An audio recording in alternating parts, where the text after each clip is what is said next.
Salam sejahtera saudara yang dikasih Tuhan, senang dapat berjumpa dalam program Sapaan Gembala pada hari ini. Ada apa dengan Galilea? Di dalam bacaan leksionari pada hari ini menurut Yohanes pasal 7 ayat 40 hingga ayat 52, kata Galilea muncul 3 kali dan ketiganya tidaklah bernada positif. Mari kita yang perhatikan yang pertama. Di dalam Yohanes 7 ayat 41 tertulis, apakah mungkin Mesias datang dari Galilea? Kemudian di dalam ayat 52 kembali muncul kata Galilea bahkan hingga 2 kali.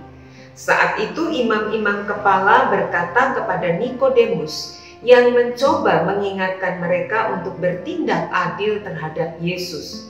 Nikodemus berkata, apakah hukum Taurat kita menghukum seseorang sebelum ia didengar dan sebelum orang mengetahui apa yang dilakukannya?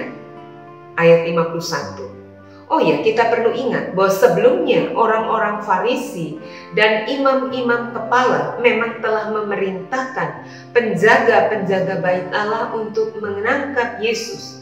Tetapi mereka gagal.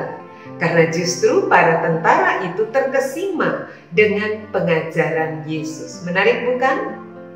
Kembali kepada Nikodemus. Sebagai tanggapan terhadap ucapan Nikodemus, para pemimpin agama pada saat itu justru menjadi marah dan berkata, apakah engkau juga orang Galilea?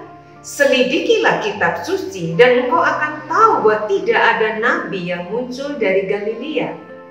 Yohanes 7 ayat 52. Ada apa dengan Galilea? Di mata orang Yahudi pada masa itu, Galilea adalah wilayah yang dipandang dengan sebelah mata. Padahal daerah ini sendiri justru sangat subur. Dengan danau Galilea yang memberi kehidupan bagi provinsi Galilea, bahkan hingga ke Yudea, tempat di mana kota Yerusalem dan Bait Allah berada. Pada masa Yesus, Galilea juga menjadi wilayah yang sangat strategis karena di sana terdapat Via Maris, yaitu jalur utama perdagangan yang menghubungkan pasar di Mesopotamia dan Damsyik di utara dan timur laut dengan Mediterania dan Mesir di selatan dan barat daya. Itulah sebabnya kita dapat menjumpai orang-orang dari berbagai bangsa di sini. Jika di masa sekarang kita akan mengatakan hal ini sebagai sesuatu yang positif, tetapi tidak pada masa itu. Orang-orang Yahudi, khususnya para pemimpin agama di Yerusalem, justru memandang Galilea wilayah yang tidak murni. Penduduknya dianggap tidak murni.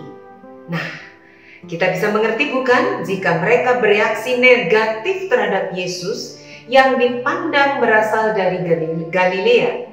Mereka bahkan tidak menyelidiki bahwa Yesus sebenarnya keturunan Daud. Kita tahu itu dan lahir di Bethlehem yang mereka sebut sebagai kota Daud di Yudea. Saudara, apa yang mau kita katakan? Ya, para pemimpin agama ini telah dibutakan oleh penilaian mereka yang gegabah atas nama kitab suci.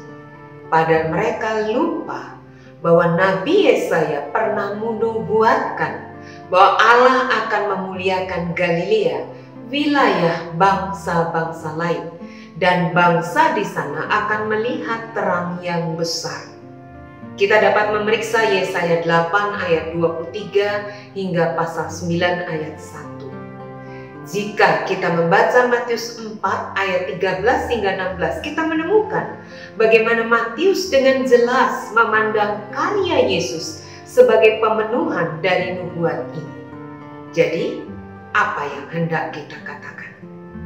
Bukankah kita harus belajar rendah hati dan tidak dengan cepat menjatuhkan penilaian terhadap segala sesuatu? Bukankah kita juga harus dengan rendah hati terbuka pada kebenaran Allah melalui pimpinan Roh-Nya, agar kita dapat mengenali kehadirannya di dalam segala sesuatu? Semoga. Mari kita berdoa. Ya Tuhan, Buatlah kami mengerti betapa banyak misteri yang perlu kami kenali di dalam Engkau. Jangan biarkan kami tinggi hati dan menutup diri untuk mengenal Engkau. Sama seperti yang dilakukan oleh banyak pemimpin agama pada masa Yesus. Mereka justru kehilangan berkat oleh karena kehadiran Tuhan. Buatlah kami terbuka untuk melihat Tuhan, agar kami tidak gampang menilai segala sesuatu, apalagi di luar Tuhan. Kami mohon Tuhan Roh Kudus, pimpinlah kami. Di dalam nama Tuhan Yesus kami mohon. Tuhan memberkati saudara dimanapun berada.